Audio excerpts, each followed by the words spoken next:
2025 में प्रयागराज में कुंभ का आयोजन होना है और ऐसे में पंडित धीरेन्द्र कृष्ण शास्त्री हो या फिर और कोई साधु संत हो, कथावाचक हो, जो स्पष्ट तौर पर कह चुके हैं कि मेरे अंगने में तुम्हारा क्या काम है।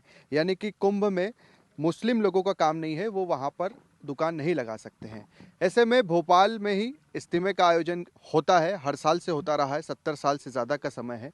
एक तस्वीर हम आपको यहाँ की दिखा रहे हैं। 10 लाख से ज़्यादा मुस्लिम लोग देश भर से, अलग अलग राज्यों से यहाँ आते हैं, यहाँ तक कि विदेशों से भी आते हैं। आप देखेंगे कि अलग अलग राज्यों के भी नाम यहाँ पर मेंशन किए हुए हैं, जिसमें आसाम, महाराष्ट्र, गुजरात आपको दिखाई दे रहा है। और यहाँ पर जो मसला है वो ये है कि हिंदुओं की दुकानें इस इज्तिमे भी लगाई जा रही है। भोपाल में तबलीगी इज्तिमा कमेटी का कहना है कि हम धर्म देखकर किसी को भी दुकान लगाने की इजाजत नहीं देते। सिर्फ हमारी शर्त इतनी है कि जो मूल्य कमेटी ने तय किया है उसी पर सामान बेचना होगा। हमारा देश सर्वधर्म संभव का देश है। हमारा जो यहाँ पर फूड का जो सिस्टम है वो दो तरीके का सिस्टम है। एक तो अंदर फूड जोन सब्सिडाइज प्राइसिंग पे लगते हैं और इसके साथ दुकानें हम लोग अलॉट करते हैं जो कि पिंडाल के पेरीफेरी पे अलग अलग जगहों पर मार्केट लगा होता है। तो इसके अंदर हमारे पास जो भी आवेदन आते हैं उस आवेदन को ड्रॉ ऑफ लॉट्स के थ्रू उसको फिक्स किया जाता है। उसके अंदर धर्म जो है वो कोई मुद्दा ही नहीं है हमारे लिए।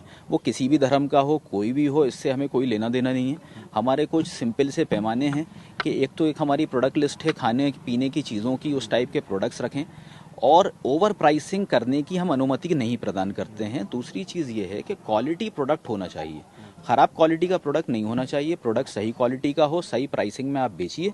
आप किसी भी धर्म के हों, आप हमारे पास आवेदन करेंगे, हम आपको दुकान जो है अलॉट करेंगे। फिलहाल तैयारियां पूरी कर ली गई हैं। तबलीगी इज्तिमा कह रहा है कि मेरे अंगने में तुम्हारा स्वागत है। इज्तिमा कमेटी का कहना है कि हम एक तरह से भेदभाव नहीं करते हैं। हम धर्मों को लेकर या जाति को लेकर इस तरह की चीज़ें नहीं देखते हैं कि कौन दुकान लगा रहा है या नहीं लगा रहा है।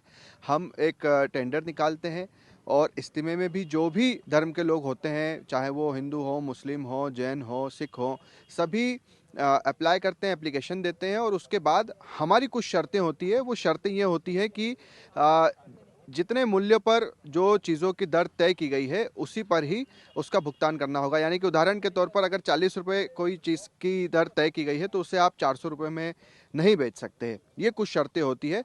बहरहाल इज्तिमा कमेटी का कहना है कि हम जो इज्तिमे का आयोजन कर रहे हैं यहाँ पर किसी तरह का कोई भेदभाव नहीं है, सर्वधर्म समभाव की बात है और हमारे अंगने में सभी का स्वागत है।